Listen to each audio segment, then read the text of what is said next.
Hello guys, and welcome back to another video on Assetto Corsa Competizione on the PlayStation 5. Now the last couple of weeks I've been exclusively driving and racing the new Audi R8 Evo 2, and in this video I'm just going to give you my thoughts on it now that I've spent enough time in the car to really get to know it. So first of all, the car looks and sounds absolutely fantastic. It's really enjoyable driving this car around the track. It handles much better than its predecessor, and that's thanks to the aero upgrades that have been brought with this Evo 2 upgrade. With the increased aero though, it does lose a little bit of its straight line speed. However, I'd still say it is one of the better cars in a straight line, definitely stronger than the BMW that I normally race. It's also much more forgiving over the curbs as well, and I noticed this particularly at Imola with the big sausage curbs at the chicane. It was absolutely planted over them and felt really nice, to be honest. Definitely up there with some of the better handling cars over the curbs.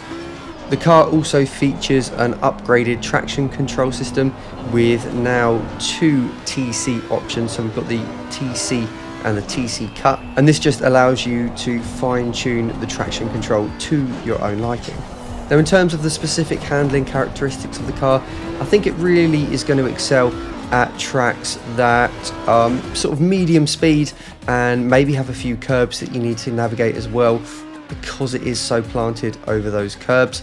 It will struggle a little bit in some of the slower corners and could be a little bit prone to understeer with the increased aero.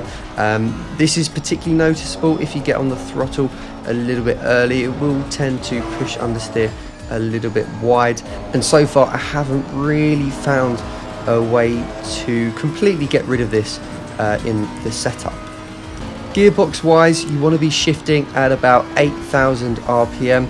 That's optimal to ensure maximum acceleration. If you rev it out all the way, you do just lose a little bit of time.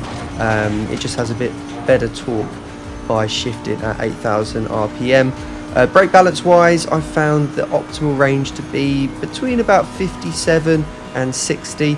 If you go any higher than this, I was experiencing quite a bit of understeer, and any more towards the rear and you just start to lose the rear on turning to the corner. Now onto the important bit, which is how fast is this car. Now for me personally, I am very used to the BMW and have spent a lot of time working on setups with it for lots of different tracks, and I really know the ins and outs of how to make it do what I want it to do.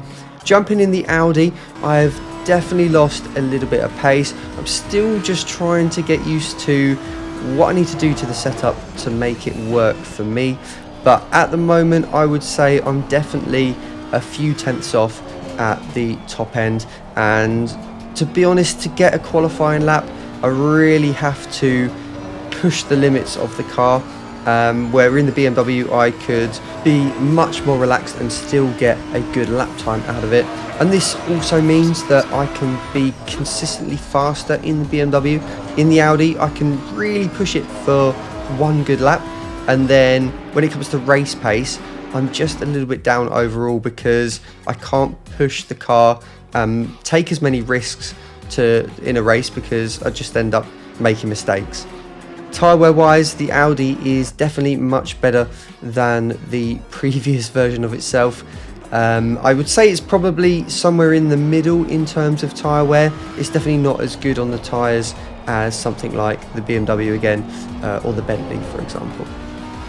So that pretty much concludes my summary of the car. I'll definitely keep giving it a go for another couple of weeks, but I think long term it's not going to be the one that I want to use if I want to be ultimately competitive. You can download the new Audi R8 Evo 2 as part of the Challengers pack on the PlayStation Store, and I believe the pack is $8.99. If it's not, you'll see it on screen now. Anyway, thanks for watching the video, and I will see you again in the very near future.